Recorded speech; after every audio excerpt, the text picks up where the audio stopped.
Hello, magandang hapon muli sa inyo mga ka-Gentle Pix.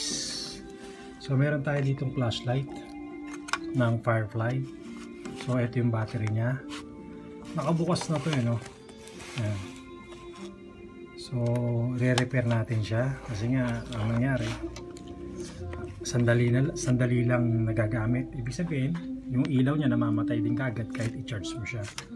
So eto, itong Firefly na flashlight na to, dalawa to kasi yung binili ko ito yung ano dito, yung flashlight. Ito okay pa to. So yan o. Yan. So ito okay pa to, umiilaw pa to. Yan.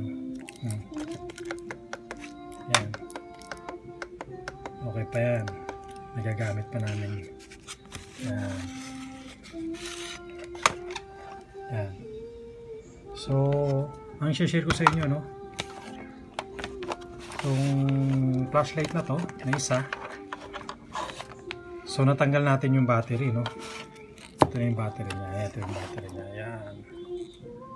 So ang nadete ko dito talagang sira na yung battery, so kailangan palitan na.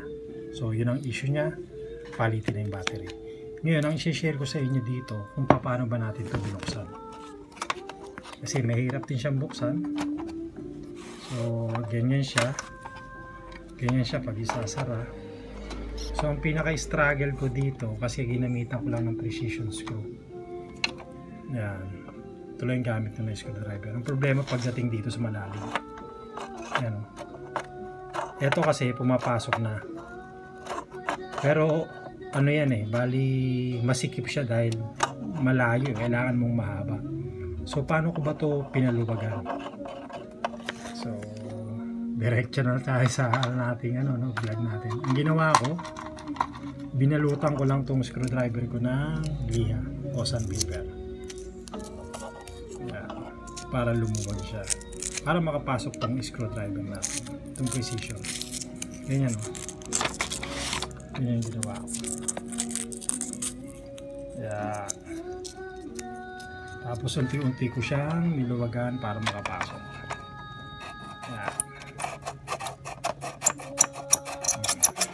Hanggang pumasok na tong screwdriver natin. Yan, natanggal ko na yung screw. Okay? Kasi kung titingnan nyo dito sa ito siya, itong hindi pa nabubuksan, hindi talaga papasok tayo.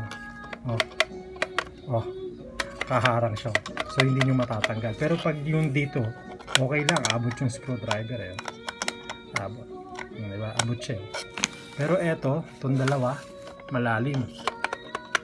So para hindi na kayo bumili ng mahaba, luwagan nyo na lang to, balutan nyo na lang to ng liha. So yun lang. Tapos yung ilalim nga pala, paano kinakalas to, tinitwist lang to. Yan, tinitwist lang yan pag basta tinitwist lang yan. Yan, tinitwist lang yan, hindi ko natatanggalin, medyo masikip na, natamad na ako. Eto siya, nakaklip lang siya, basta tinitwist lang yan, ginaganon lang. So yun lang mga ka-Gentle Pix, yan ang ating na-share na flashlight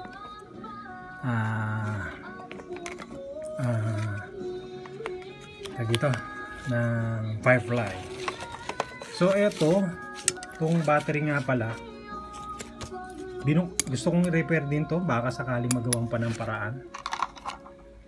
Lalagyan ko siya, try natin buksan yan.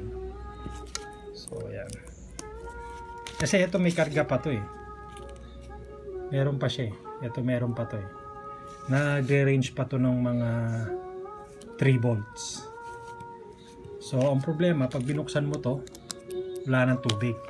Lalagyan ko ng solution na lang to, ng battery solution.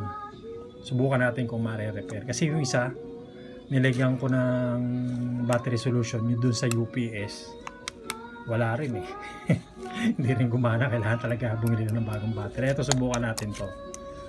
Kasi yung UPS, nilagyan ko ng battery solution, nagre-range pa siya ng mga 12 volts. Pero drain na drain, walang tubig. ganun pa rin kahit nilagyan ko, no good pa rin. Talaga kailangan palitan ng battery. At ewan ko lang tong Firefly kung magagawan pa ng paraan. So yun lang muna ka Gentle Pix. Shinare ko lang sa inyo kung sakasakaling magkaroon kayo nito na flashlight. Kung papalitan nyo nga pala ng battery, kailangan same features o same volts o ampere. Kailangan ayun nakalagay 4 volts 2 ampere. So 2.0 ampere tapos 4 volts. Huwag kayo maglalagay ng mababa, malulugi lang kayo. So same na same lang dapat. Tapos paano ko tinanggal to? Doon sa may sakit lang naman to, hindi kayo malilito. Ayan. Yun lang mga ka-Gentle Pix, share ko lang sa inyo. Dagdag kaalaman lang paano ko binuksan at paano tinanggal tong battery. So yun lang muna. Salamat muli sa Diyos. Bye bye.